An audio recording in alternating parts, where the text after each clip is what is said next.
So 3, 2, 1, go. Here we go, live. And hello, this is Tom, aka Gedeon, here for Tabletop Tap Room, and I am with Dave Yeager and Andy Thomas of Mystic Days. Welcome back, guys. Thanks for having us, Tom. Yeah, it's good to be back. I believe I interviewed you when you were doing a Kickstarter for an RPG called Mystic Days. How did that go? Did you interview us on the first one or the second one? We didn't make it the first time through. So, but the second time through, it was a successful Kickstarter. All of our supporters have got their books. They should have had them by May or so. I think they got them done. We lost Andy, didn't we? Yeah, but he can click back in. Okay. Yeah, I backed your Kickstarter and I got my books. They're beautiful hardcovers. In fact, the back cover art is actually better than the front cover art. Yeah. That was a lady out of England, correct, Andy? Yvette? Yeah, those are gorgeous back covers Yeah. on your hardcover rules. Yeah, she did that art for us. Yeah, it was absolutely fantastic. So, what was it? I'm just out of curiosity, because I've never run a Kickstarter myself. What was the experience like running a successful Kickstarter? Well, it was a learning curve, that's for sure. Yes, it was. Well, the cool thing is, I mean, we were able to do it. We got everything out pretty much on time. Yeah. And, everybody's got their stuff. And, yeah, we've got a game on the market. And we're just ecstatic. Yeah, well, I can imagine. Can absolutely imagine. So part of the reason why we had you come back on is you're about to launch another Kickstarter, and I'm kind of excited about this because it's the Clyde Caldwell edition of Mystic Days. And yes. So that implies that you have artwork from a Mr. Clyde Caldwell that I think I might have heard that name before. You might have. Yeah. Yeah, we're still on cloud 9 about that. I don't think we'll ever come down. But we've been hooked up with Clyde now since April. Is that when April, beginning of May? Just after Dave Con. Yeah. Yeah. And that's Vic Dorso, who runs Dave Con. You know Vic. Yep, I know Vic. Great guy. He got us in touch with Clyde, and one thing led to another, and Clyde said, yeah, I've got some stuff that I still own the rights to, and these pictures here that you're showing are some of those pictures. So we picked out some of his iconic stuff that wasn't too brazen. That one right there is about as sexy as we get with the pictures. Right. He, if you're familiar with Clyde at all, which you are, you know that he can get pretty risque. So you get a little risque. This was one of my favorite covers. This was a Dragon magazine. Yeah, yes. I remember buying this with lawnmower money. Okay. from the bookstore. Yeah. So I distinctly remember this scene here from Dragon. That's the fantasy art that got us excited about D&D, Yeah. Oh yeah. I mean, we're a long line or a long list of people that have been influenced by the likes of Clyde Caldwell, and so to have those images on our books. Yeah. And to have him pleased with it too. See, that's another thing that he is just super easy to work with. And before we approve anything, I always run it by Clyde and ask Clyde, hey, what do you think of this? And he'll tell you, well, you're covering up too much of the artwork, or I think I like it this way or that way. And so It's really cool to have him involved in that process, and he appreciates actually being able to be involved, because that's one thing we've learned through this process is that these corporate entities don't care what the artists think about what they do with their artwork. They just whore them out and then do whatever they want with their artwork. And so one of the things that we included in the agreement, because we've got a licensing agreement with him, is that we would not cover up or in any way change or alter his signature on his artwork, including the artwork. And, the Jeff Easley clause is what we call it. Yeah. Yes. Thanks to Watsy. That smells like a controversy. That smells like a pile of something that Watsy stepped in earlier this year. Yeah. Correct. Or actually Hasbro, but Watsy still. Right. So there was a couple of reasons we wanted to do that. Because first and foremost, Clyde Caldwell deserves the respect. Secondly, Clyde didn't know who we were. I mean, it took quite a long time before I called him anything except Mr. Caldwell. His wife finally told me, you could just call him Clyde. He's a normal guy, So right. So we didn't want to disrespect Mr. Caldwell in any way. And we wanted him to understand that we respected him enough to keep him in the process and not put out anything with his artwork that he didn't approve of. And so as Cully's been putting things together and we've been sharing them with him, he's constantly given. Cully Smutzler is doing all the graphic design for us. And fantastic. And so big hats off to Cully, and Clyde loves everything that Cully's been doing with that. So we have another agreement now with Clyde that we got today, that we can use more of that artwork for t-shirts and coffee mugs and that kind of thing. And he did agree, of course, we put it in the agreement again, upon his approval only, that we can use portions of those images. And if I don't know if I sent you any of those. Well, like right here. So what you're saying is you could just erase out the background and just use this palette in here. Say like put her on a mug or put on a t-shirt. Yep. Well, that's pretty cool, actually. I think let's take a look at some of the others here. Oh, yeah, this guy right here. He would make a great coffee mug. I think so. Cully actually picked that dragon out of that last picture, where just how he's looking down and around for the back cover, and that's a really neat picture the way that works. That is fantastic, actually. Some of his sci-fi stuff is really fantastic. It always just had me very, very inspired, even if there was like a slight edge of Gamma World to it. But and then that one too. But so that is really cool news. So you're planning on doing some of the other stuff then? Yeah. Yes. So, t-shirts, coffee mugs. I mean, just mark me down as a customer. I'm probably in for at least a coffee mug. I mean, all my other mugs all my other fantasy mugs are in the dishwasher right now. Well, Andy, we will send you one. Yeah. Just so you know, Andy, your text came through just now about check the email for the link to get in. Oh, well, did you do that? Yeah. So it's right on the ball. Right on the ball. Okay.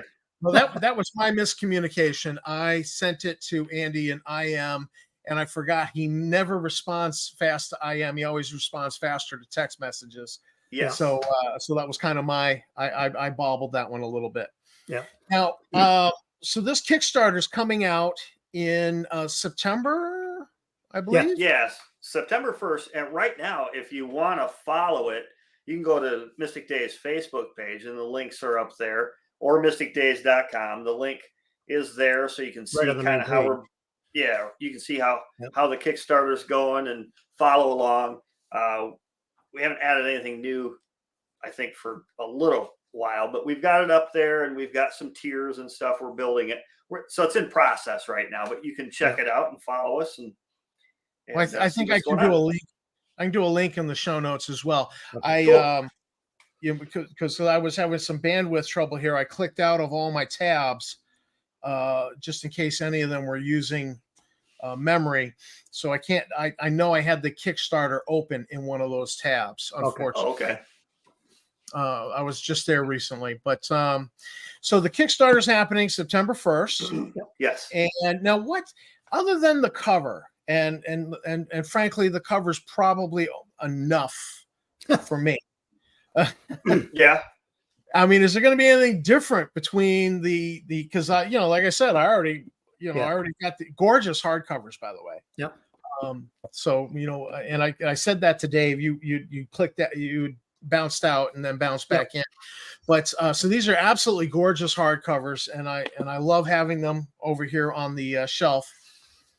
I've not actually, to be full disclosure, I actually have not had a chance to crack them. I've been working on other projects that I was like, well, we'll get to that. Oh yeah. Well, I think we all know how busy you are, Tom. Yep. So we're not offended by that. Well, Tammy had a play that just opened this past Friday. So, and when you marry a theater person, you suddenly get voluntold to be the set designer. Yeah. Right. Well, congratulations. You guys are husbands. You understand how it is to be voluntold. Yeah. Yes. Yes, we do. All too well. But I did get paid, nominal fee. Oh, that's not bad. For building the set. And I thought they were only paying me like $100, but it was double that. So I was like, okay, I'll throw that on a bill somewhere. Oh, there you go, man. I was, it was nice, and they're pleased with the set. But at any rate, we've been really crazy busy with getting that play out. But what I really wanted to get to was, what are the differences between the original Kickstarter, which was, I went in for the 3 hardcovers, and I do believe I got that as well. Yep. One of the modules. So what's the difference between this original Kickstarter? So somebody's out there, they're like, oh yeah, I don't know. I want to, do I really, what's going to be the difference? What's the value added for the new Kickstarter besides Clyde Caldwell, which is almost damn near enough? We got I would say content. The amount of content. As you notice now, there's 4 books instead of 3, and that's because there's so much more content that we've added that we split creatures and coins into 2 books. So there's just going to be that Monster Mayhem book with the dragon and the 2 paladins that are about to get destroyed, and then there's going to be the Magic and Treasure book, and we can thank Ron Christopher for that, who has a book out right now. I wish I should have sent you an image of Ron's book. I don't know what I was thinking, but it's been a long day. But Ron Christopher has a book out, and it's available on Amazon, among other places. I think he did it through Lulu, and that you would like this. It's a 1 ebook. It's even designed like the old first edition lettering and everything, and the layout. And it's got around 130 monsters, brand new to first edition, and along with new spells for clerics and magic users and magic items. Yeah. And it's a whole book available for sale right now. I think it's a $20 book, and it's called Ron's Old School Compendium. Oh yeah. Cool. And maybe I'll send you a link and a PDF. I'm sure he wouldn't mind if I sent a PDF to you. Yeah. But definitely send the link. I'll put it in the show notes as well. Okay. So he was gracious enough to say, "Hey, yeah, I like what you guys are doing," and we met him through another friend of ours. Yep. And actually, Vic Dorso introduced us originally. He said, "Hey, I know this guy named Ron, and he's got some stuff, and I know Rob Ritchie's got some stuff, and Rob Ritchie is is who we talked to actually reach out to Ron, but we didn't want to take it for free, and he was willing to just say, "Yeah, you guys can use them." Right. I mean, that's just how cool he is, and we were like, "Yeah, no. I mean, you're gonna double the number of monsters that we have just with the inclusion of his, and we're working on more. We'd like to have like 400 plus monsters in this book when it finally comes out next year. The Kickstarter's launching in just a few weeks, less than 3 weeks, but our goal is to have it done and shipped out to people by September of 2024. So it gives us a year to put all this new content together. And we have to convert all those monsters from first edition to Mystic Days. And I've already started some of that. And Dave's working on converting spells and stuff to the way we do spells. But it's just been a huge blessing. So I wish he could have been here, but he had stuff to do. Maybe next time. But yeah, I'll send you the links. Maybe I can do that right now on my phone while we're chatting. And then Andy's also streamlined some of the tables and some not necessarily change the mechanics, but streamlined them to where they just run a little smoother, a little, as you work through it, you find little niches here and there that need to be smoothed over. So yeah, I know that pain when we're trying to get the fan magazine out for Star Frontiers. Right. And then one of the other assistant editors goes, "Oh, I found something, and I just uploaded the latest edition of it to drive through." Yeah. And the poor layout guy's like, "Oh, he's gonna go back." Right. Yeah. Yes, I feel his pain. But Andy and I like crunch. Yeah, we like the crunch that you can really hone in on your character, and a lot of people don't. So he's simplified some of the tables where they can use either the crunchier tables or a simplified table if they don't want to get that in depth on their creation. You said you hadn't looked at our rules a lot, but everything in our rules is highly customizable how you can do it. I mean, the spells, you can make your fireball the size of a quarter and do 1,000 life points of damage, or you can make it the size of a school bus and do 5. It all depends on how you want to set up your spell and stuff. So in the whole game's kind of like that. You can get as crunchy as you want with it. Well, I think a lot of people, and I don't know. Well, go ahead. Oh, I was just gonna say, I don't know if I use the word crunchy too much. I don't want to scare people, but it's customizable. Right. So, like Dave was saying, you can make that spell do anything you want, because what we've done is we've broken down all the variables of a spell and into a measurable quantity, and it's real simple to figure out how many energy points you need.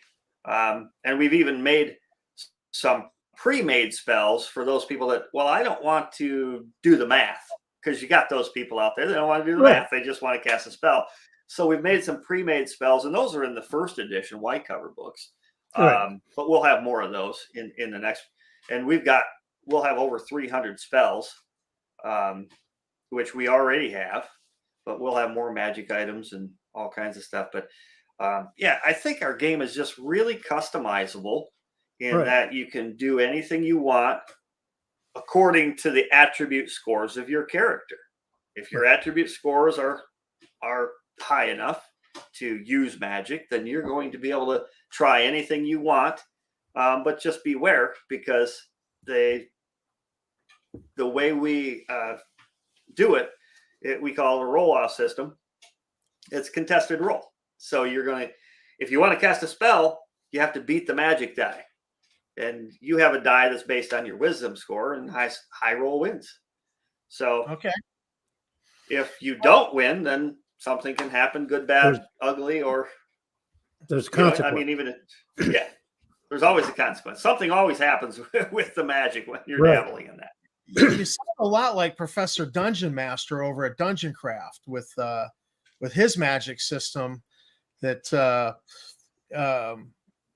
because his magic system is customizable, and it's not exactly a roll off as you just described, but it is, you got to roll to cast the spell, and roll high, because if you fail and you fail badly, something bad can happen. Yeah. And I love that system that he uses.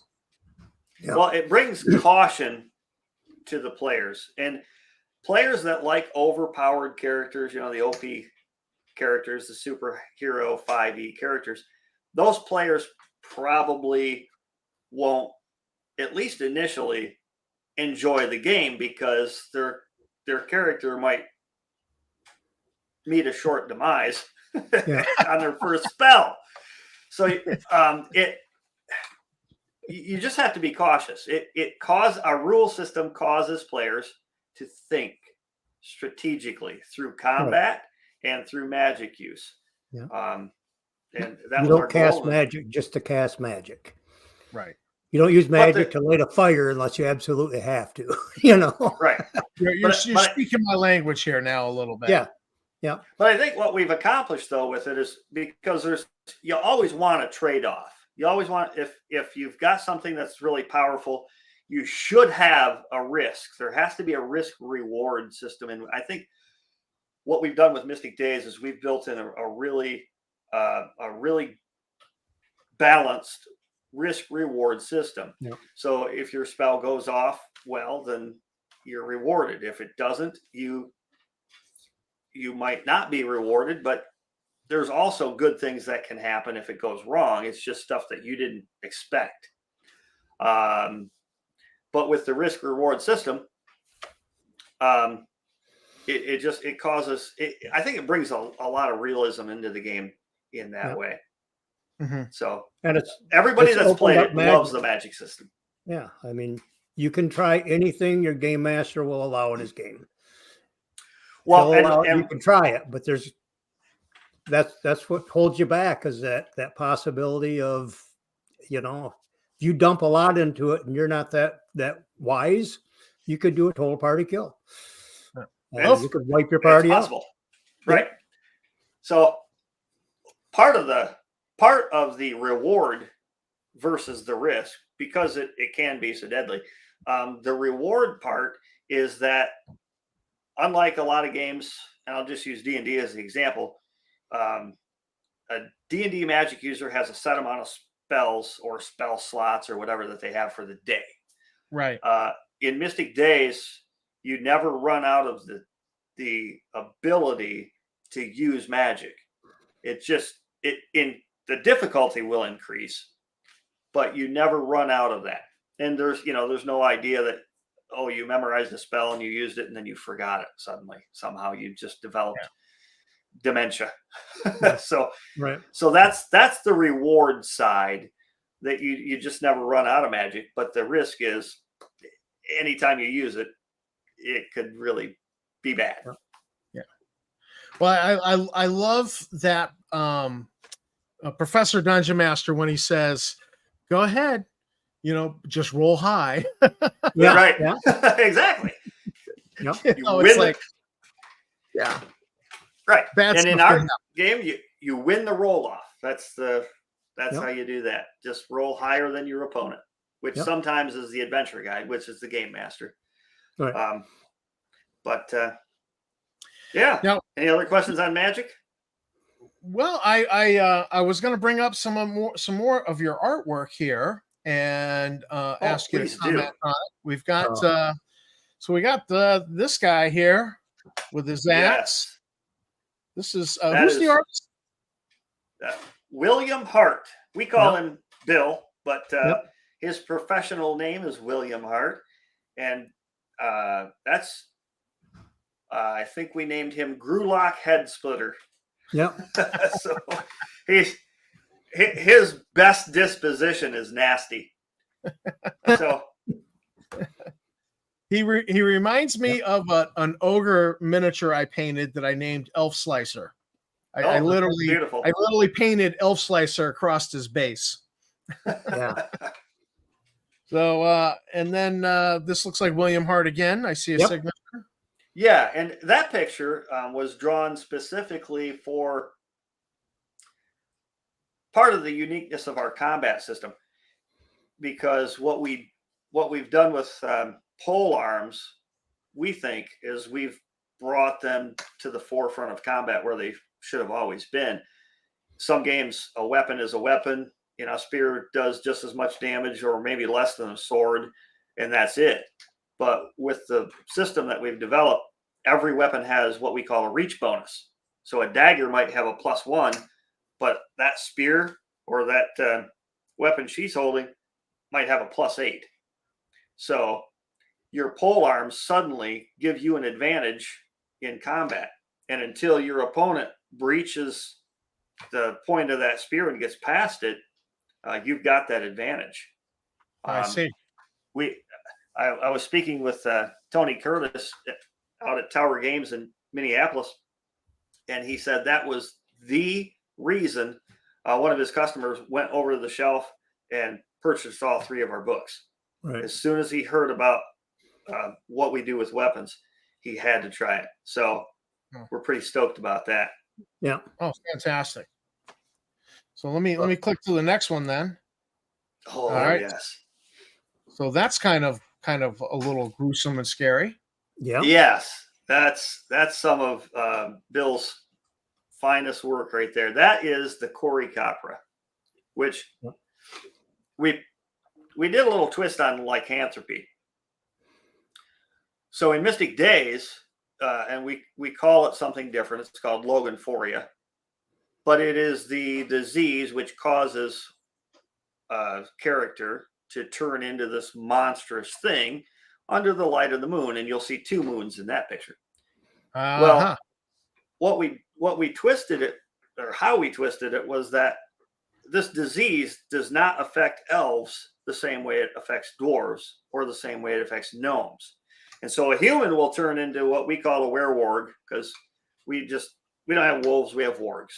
So they're the werewolf, but essentially it's the werewolf, but it's not your grandfather's werewolf. And this creature right here called the Cory Capra is what happens to a gnome when they are infected with this disease. And so this guy, he doesn't look real happy, and he's not, because when the moons come out, doesn't matter if it's daylight or midnight, if the moons are out, they turn. Yep. So this picture just happens to be, it looks like it's at night, but the in the rules, if the moon's up, they are in full form. So, yep, that's the Cory Capra. That's what happens to a gnome. And I don't know if I think I sent you the Vervorman, which is that's an ogre. Yeah, it's an ogre. So that represents another thing that we've done with monsters, is we made them more primal. And so we got rid of the humanized aspect of orcs and goblins and ogres, and just made them more bestial, more irredeemable, you might say. Sure. Yeah. Some nice cave exploration. Yeah. So these 3 are Tomty, and that's a character species that we made up. And essentially the Tomty was our answer to the halfling or the hobbit. Right. So they're highly magical resistant. Yeah. So they're good at, opening magical traps and devices and such things, but they can't actually cast spells, even if their wisdom and intelligence would allow it. They just can't do it. You'll see the thief there with the scar across his eye. That scar kind of feeds into part of the rules mechanics of magical scars that we have. And that's another thing that can happen if a spell goes wrong, is you can receive a magical scar, which could actually give you magical benefits. And we've got a couple of tables that Dave and I made up. So I think there's well over 100, I believe, different things that can happen. But again, this is a role-playing game, so everybody can homebrew some more magical scars. There's just really no limit to the idea. Sure. But for Tomties, they can get magical scars, but they have different effects on a Tomty. I see. And what's this guy? That is the Vervorman. Yeah. And that's what happens to a Tomty if they contract that disease. Ah. So these are some pretty gruesome. You know, the other one there that was what would happen to a gnome. Yeah. You know, I mean, if I saw that in a D&D book, I would say, oh, that must be a demon or a devil. Yeah. And you know, this is pretty you know, almost I would have almost thought this was a troll, but these are definitely you got some great artwork going on with the like I said, yeah, we're blessed beyond measure to have Bill working with us. No, yeah.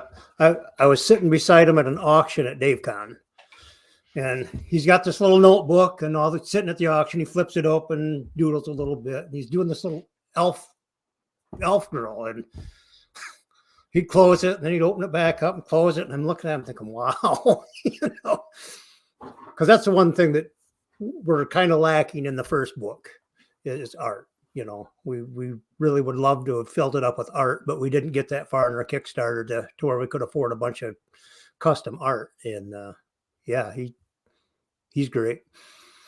So JP got rockets. Got rockets. Says his name is Reginald, but his friends call him Lumpy. That's perfect.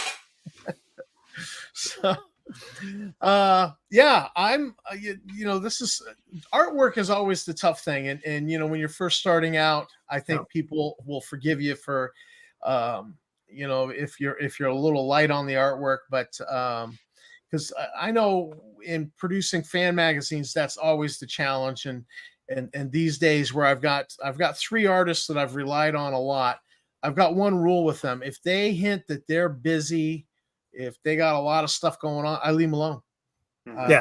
I don't burn out my artists. You know, so that's like my one hard and fast rule. Once I started getting regular artists who contribute, the minute the guy says, "Hey, you know, real life's kicking my butt," I let it alone. I don't pester them, and because you really need the artistic support to produce a good product. Yep. Right. And I'm doing it on shoestring. I mean, you guys are doing it, you know, with proper funding. But we're trying to. Yeah, we're trying to get there. Yeah. But and I had a discussion with Bill just yesterday, and our goal, Dave and I have had this conversation amongst ourselves early on. If as long as we're having fun with this, we're going to keep doing it. And I had that conversation again with Bill the other day, and because he's got a full-time job like the rest of us gamers that are doing this. Right. And so he's doing this for us on the side, you know, and he's very, very conscientious about making sure it's the best piece of artwork he can give us before he sends it to me. And we discovered that he was putting way more hours in it than we wanted him to for his own sanity. And but he would send me sketches of stuff that on sticky notes. And I told him that sticky note is printable. And he would laugh, you know. He's a bit of a perfectionist, but it was true. And I told him, I said, look, just the next set of pictures you do, don't stress out about it. Just have fun. And he's like, okay, I know. I should listen to my wife.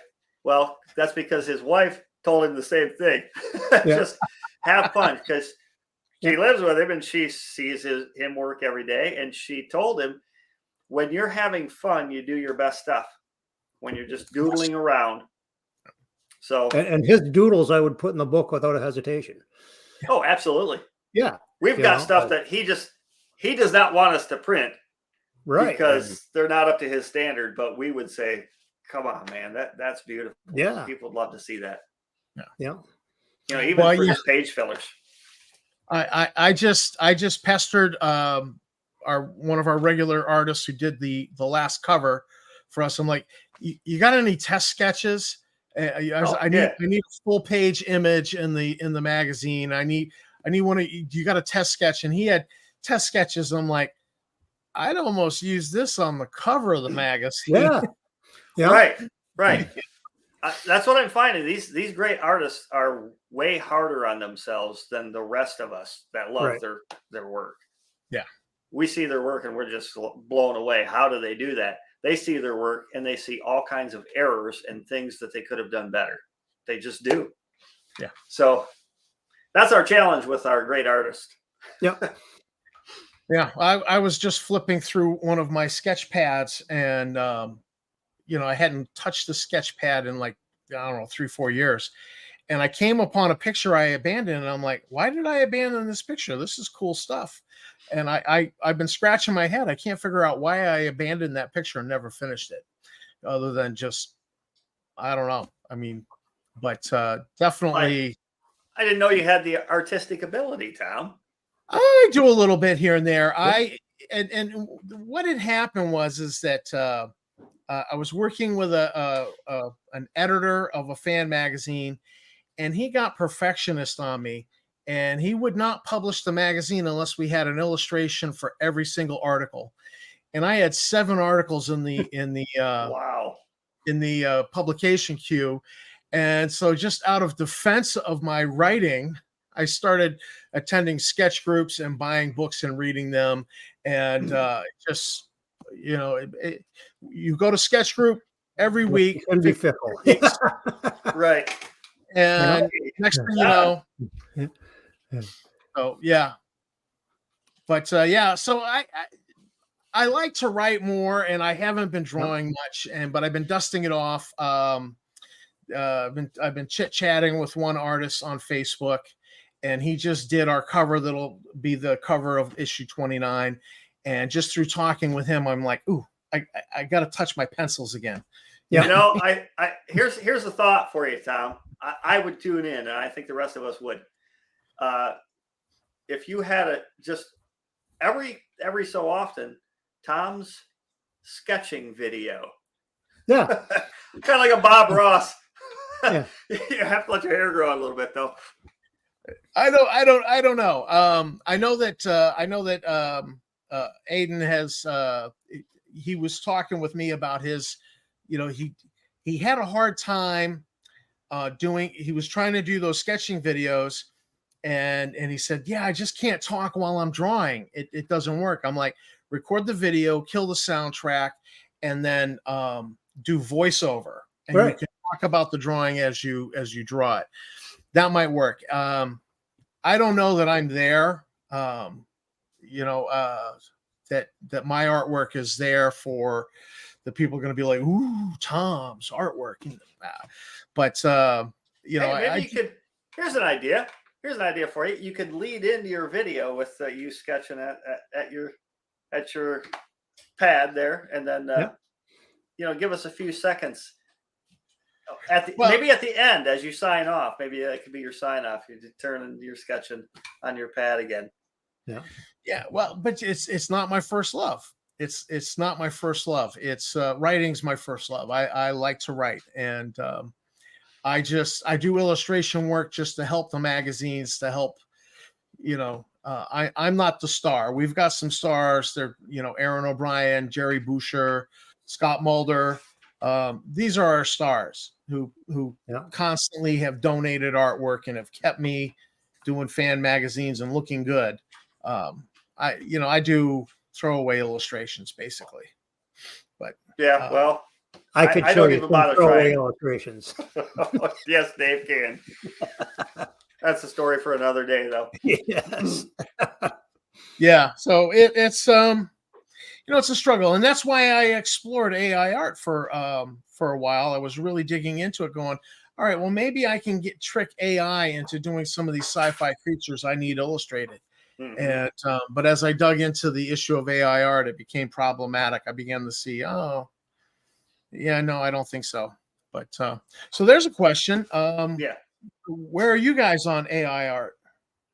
Well, in the first books, there's AI art in it. Yeah, there is. Because we were on a shoestring budget, and we just really got introduced to it last year. We're like, ooh, this AI art, that's kind of neat.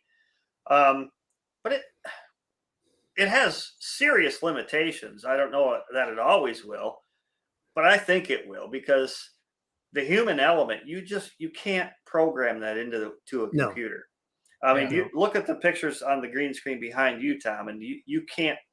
I'm sorry, that's Clyde Caldwell. AI is not going to do that, and the stuff that Bill does for us. I'm sorry, William Hart. The stuff that William Hart does for us. I don't think that's duplicatable, and we just had so many empty slots in those books that we couldn't afford to pay artists. And so we were able to fill those gaps with some AI art, and but we're not going to do that again. And if we don't hit our goals on this next Kickstarter, then the artwork that we can afford will be the artwork that's in these books. Because I'm not going to do that to Bill. I'm not going to do that to Clyde.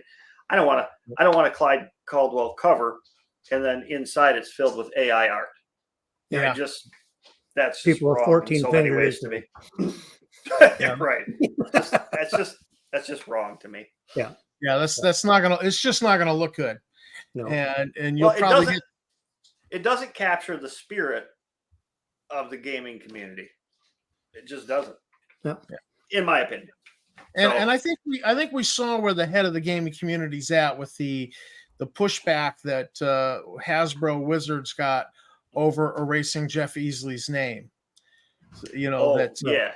So the fact that you're so respectful to Clyde Caldwell with your contracts, the Jeff Easley clause, which I love that you named it that. The fact that you are so respectful, I think, says a lot, and is probably not going to hurt your sales. Is what I think on that. Yeah. Well, that happened right during DaveCon, I think, is when that came out, that they covered up his signature right close. I just could not believe that they would. Well, they didn't cover it; they photoshopped it out. Yeah, they erased. I mean, it's one thing to cover it with maybe your writing, but to Photoshop it out, wow. It wasn't even a good Photoshop either. So it was some rookie they had on staff, and I can do that, and it really wasn't even that good. Yeah.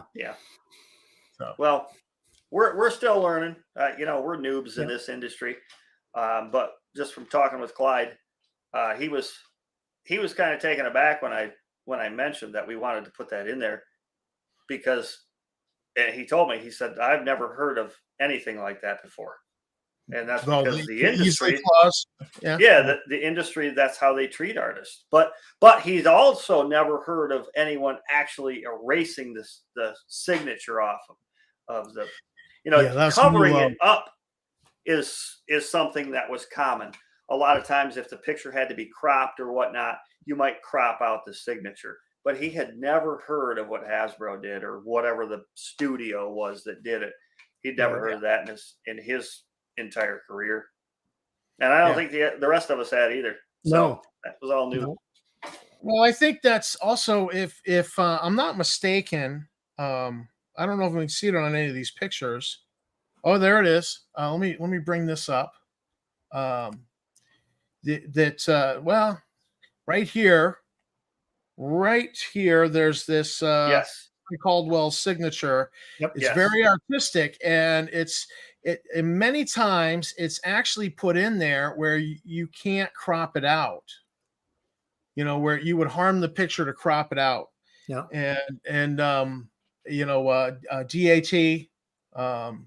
Trampier did the same thing, where he put a little that stylized artistic DAT in his artwork. And it was like where you just could not crop that, and so I notice that in a lot of the artwork that these guys started doing that, and I think it was like, you ain't cropping this signature out. right. Yep. Well, that's advertising for them too. It's huge, Well, you spend so much time, and for me, I reach a point where I'm like, I'm over a picture, where I'm like, after I've got about 45 minutes into it, I'm kind of done. and I'm ready to move on to something else. Mhm. And so I imagine that, like, and this Clyde Caldwell artwork. I don't think that's a 45-minute picture. I think that's No. Oh, no, that's hours. it's Yeah. much more involved. I know that my father was painting, oil paintings, doing Alaskan landscapes, and he'd do it in 45 minutes, and then he'd sell it for $200-300 back in the 70s. And Wow. so he'd He come was home good. from work, he'd pour himself a brandy, and he'd paint a picture in 45 minutes, and he'd go to bed. And then he'd go back to work and repair planes, and he'd come home and he'd paint another picture. And because back in the 70s, 2-3 striper, you're not making a lot of money. Mhm. Food on the table. Well, $200 or $300 back in the 70s, man. That's a lot of dough. Yeah, he was selling paintings left and right all the time, and it was good money. And but everything was more expensive in Alaska. You got to truck all the milk in. Mhm. Right. Right. They don't have dairy cows up there. You're trucking milk in. Yep. And it is what it is. The base commissary does its best to keep prices down, but so that was Dad's thing. And I just know that I reach a point where I'm like, I'm done with a picture, and then I'll see it in the magazine, and I'll be like, oh, I forgot to sign it. Oh.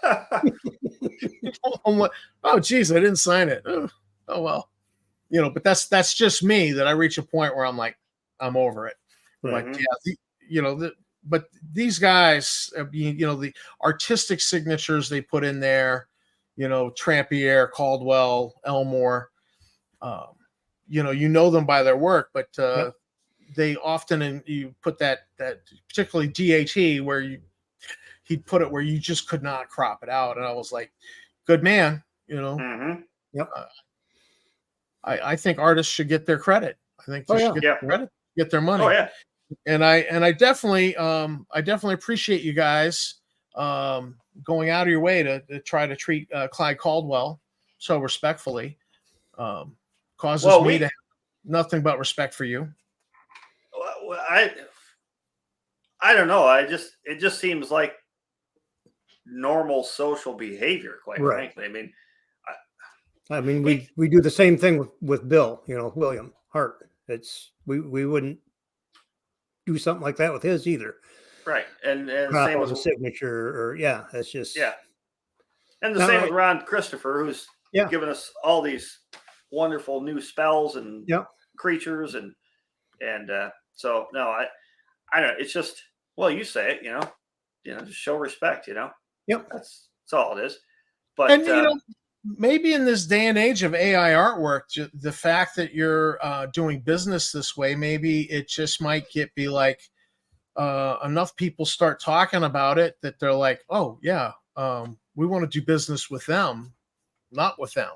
Hey, that'd be cool.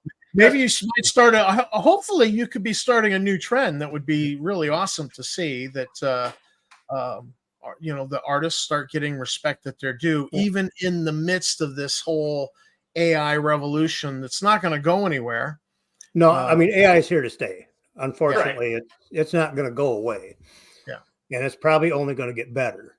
But unless the courts come in, like you say, and do something to keep them from copying other artists' work to train their AI, that's one of the big things is how they're doing it. As a human, I don't need to live in the matrix where Chat GPT is writing my adventure and some starry AI is putting all the artwork in it, and then I'm just plugged into a machine enjoying it for no, it just removes the human element of RPG. It has to be there, or it's not an RPG as far as I'm concerned. But if the dwarf has 9 fingers on his hand, right, yes, that's going to pull you out of the matrix. You're going to be like, I took the wrong pill, damn it. It was the red pill, not the blue pill. Right. One thing about Clyde that we're also doing on the Kickstarter is that we're offering, so those those images are the hardcover books that we're going to have, but we're also going to do a box set with soft covers. Yeah. And that box set right now, and we might come up with more tiers. We still have a couple of weeks to go to finalize things, but we have a tier that you can get a box set. Clyde Caldwell is going to sign, and there's going to be 25 of those box sets with Clyde's signature on them. Wow. And we're going to make a couple extra because we're going to give a couple of them to Clyde. That was in the agreement. Yeah. But he's going to make half of that. So they're going to sell for $250 on the Kickstarter for the box set signed Clyde Caldwell Mystic Days box set edition. And he's going to make 125. We're going to make 125. Yeah. Nice. So, yeah. And that's just, I don't see any other way to do business than that, honestly. Oh, well, I mean, that's really cool. And just, wow, autographed Clyde Caldwell. I mean, and you've not priced it out. It's not priced so far out of the stratosphere that it's like, oh, geez, I don't think I can afford that. It's like, oh, I'll do some extra work and I'll afford that. Yeah. Right. It's not a deck of remade cards for $1,000. Right. Yeah. I'm just saying. Well, I think you're digging on somebody that we all like to hate. Yeah, well, I'm sorry. Forgive me. Yeah. I should be better than that. We'll just call that company Voldemort. But the box is going to hold the cover of the adventure guide. Yeah. Is what the box will have. The other thing I wanted to ask, will there be new adventures in the coming Kickstarter? Yes, there will be. In fact, thanks to Wizards of the Coast, they've given us a great idea for an adventure hook. Yes. I'll leave that alone because that's some vault information, but that's all. I think I may have mentioned that to you on the phone a while back. But anyway, we've got 4 adventures that we'll have in an adventure pack that you can buy in the Kickstarter too. Oh, cool. And we'll probably put some big package together that you get everything. Right. But the T-shirts and the mugs and the posters that we're licensed to do with Clyde now.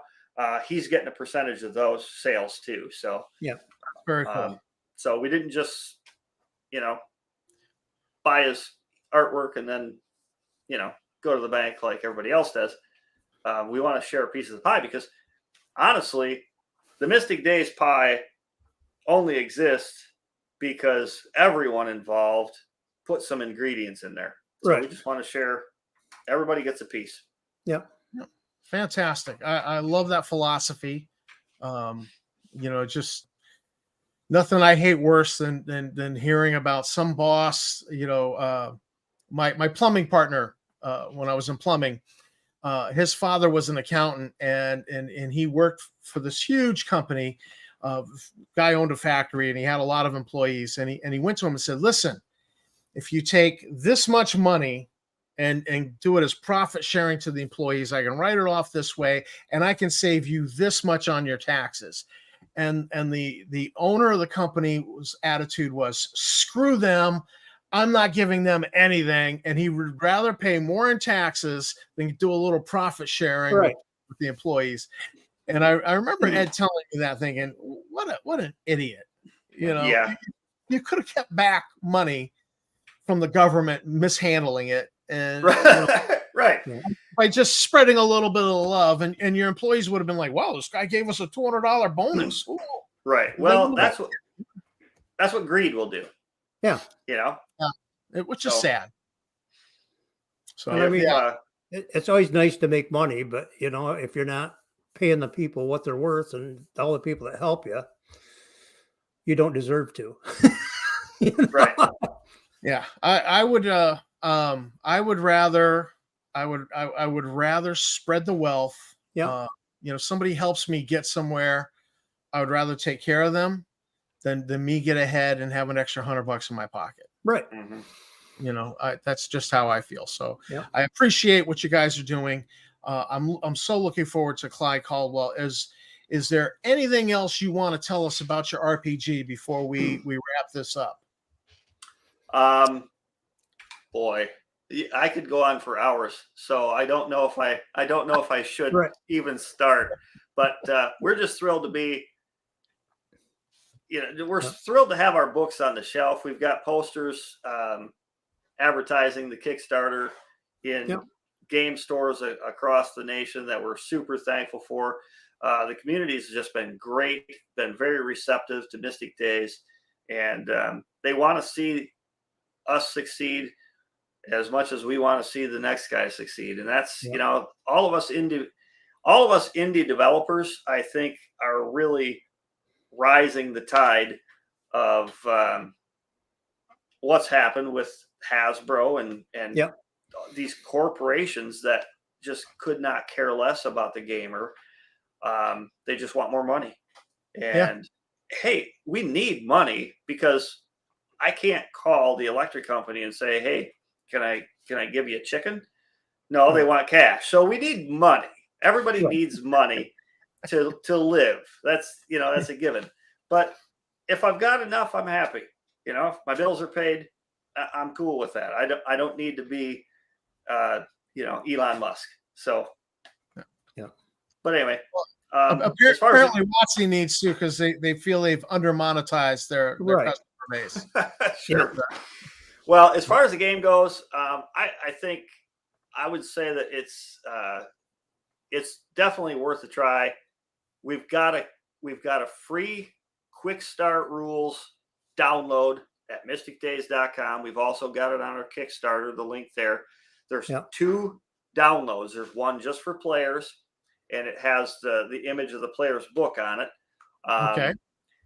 And the other one is for the adventure guide. That's the guy that's going to run it. And so there's a little bit of an adventure in there, as well as the quick start rules. And so those 2 free downloads, you can download them. You can share them with whoever you want that can't download it. I don't care. Share it with the world, and try out Mystic Days. And I think you're going to like it.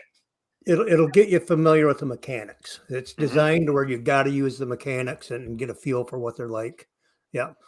But I will say, anybody that disliked the game. We had one guy that said he just didn't want to learn anymore. Right. He was he didn't want to learn anymore. It's just an old stick in the mud. No, he said, I didn't dislike the game. Yeah. He was a great guy, and he really enjoyed playing the game, but he said he just didn't want to learn another system. He was like 65, 70 years old, and he said, I just don't want to learn a new system. And I said, well, I don't blame you. Yeah. It does come with some crazy dice. I should mention that. We've got 11 different dice from the D4 all the way up to the D24. And I know there's apps out there. If you download those quick start rules and you don't have a D7 or a D14, you can get an app that'll roll a D7 or a D14. And you wrote it to where they could use the regular dice too. I got my dice right here. Yeah. So the quick start rules are written in a way that you can substitute another die for a D14 if you don't have a D14, or if you don't have an app that you can roll a D14 with. Right. But we've got the standard 6, the D4 through D20. Then we threw in a D5, a D7, a D14, a D16, and a D24. So those dice are used in various ways for damage, or for as your character progresses, they get a higher die to roll with, and things like that. So those are that's one thing I would mention. Other than that, I sent you a link. I texted you, because you know me, I don't use the messenger, but I texted you the link for Ron's Old School Compendium. Right. And I would encourage people to check that out. The people that love the first edition and still play that, check that out. Even 5e players, check those monsters are incredible that he's got. For $20, you can get, because you can convert 1e to 5e pretty easily. Pretty easy, right? Yeah. So I would definitely encourage people to check out Ron's Old School Compendium. But hats off to everybody involved with Mystic Days, because it doesn't end with Dave and I. It just started there. But well, I would also say for people checking out Mystic Days is that if you're going to have a computer on hand or even a smartphone, you can open up a random number generator in a tab. Yes. And just tell it 1 to 100, 1 to 7, 1 to 5, whatever you need. 1 to 14 if you need it. So whatever you need, you can do that right in a tab on your browser usually. And they get used to the mechanics, and they'll be really surprised how fast combat goes. We've cut combat out so much without taking away the realism of it that it's because that's what always killed us in the D&D was your hour and a half of combat and your 2 seconds of role playing, and and we really knocked that out. Yeah, and I hated that when I'd been away from role playing, and I came and I found a group, and I says, hey, I haven't played since since the 80s, and I didn't know that it was in 3.5, and so I'll just roll up a fighter. That's pretty straightforward, and then it would be 3 hours of combat. Right. Only one combat. Right. Well, exactly. Right. That's so a combat was 2 liters of soda and a big bowl of Doritos. Yeah. And then there'd be some record keeping and a little bit of, all right, we're going to go to the next room, and all right, see you next week. That's right. Monday night. Right. And I hated that. I just thought that was just ridiculous. So, and I think we've nailed that as far as getting combat down to where it's still a lot of fun, but it's a lot quicker. Yeah. Well, when you told me these things, I was like, oh, I'm going to back their Kickstarter because I'm interested in fast combat. Yeah. And we've got it. That's for sure. We can do 1 to 3 rounds on average just because of the deadliness of the game, because you don't have to kill your opponent in real life. The goal in combat is to neutralize the opponent, not beat them to death. So you don't have to do that. You can, but it's not necessary. And so that speeds up combat when you just are neutralizing them. And just the way we do combat, it's a roll off. So the high roll wins. There's no roll to hit, miss, roll to hit, miss, roll to hit, miss. There's no initiative. You just tell the adventure guide what it is that you want to do to that monster, and the adventure guide's going to tell you what it is that monster's going to try to do to you, and high roll wins, and somebody's going to get to do something, which speeds up combat immensely. So you can have a 3-round combat in 5 to 10 minutes, and back to role playing and role play through the combat. Even it's just that fast. So awesome. Well, I shouldn't keep you. I could keep going, but it's after 7, and I think the good wife is probably going to start calling you soon. Oh no, not till 8. But you said that your target was 7 o'clock. That you it was. Yeah. So we should probably wrap it up. I don't see any other questions in the live chat. I want to thank everybody who did wander by and comment. And I want to thank you guys for coming on the show, for being good friends of the channel. And I want to, special thank you, Andy, that you were my very first advertiser on this channel. And I just want to say how much I appreciated that. And, we've been kicking off, more advertising. And so I'm really excited about that, and grateful for your patronage of the channel as well. And I'm just so excited about this Clyde Caldwell edition. We are too. Yeah. And I'm wondering which bank I'm going to rob to get that $250 to get that autographed. Actually, I only got 25.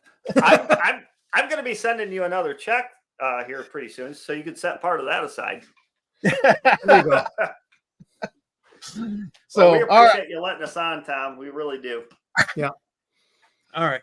Well, this has been a great time. Just a couple of comments real quick. Cal, thanks for coming by. Yeah, thanks. With power. Thanks, Don. So this is Tom for Tabletop Taproom signing out with the guys from Glumer Games. Glumer Games. Yeah. Bingo. Glumer Games. Andy Thomas and Dave Yeager.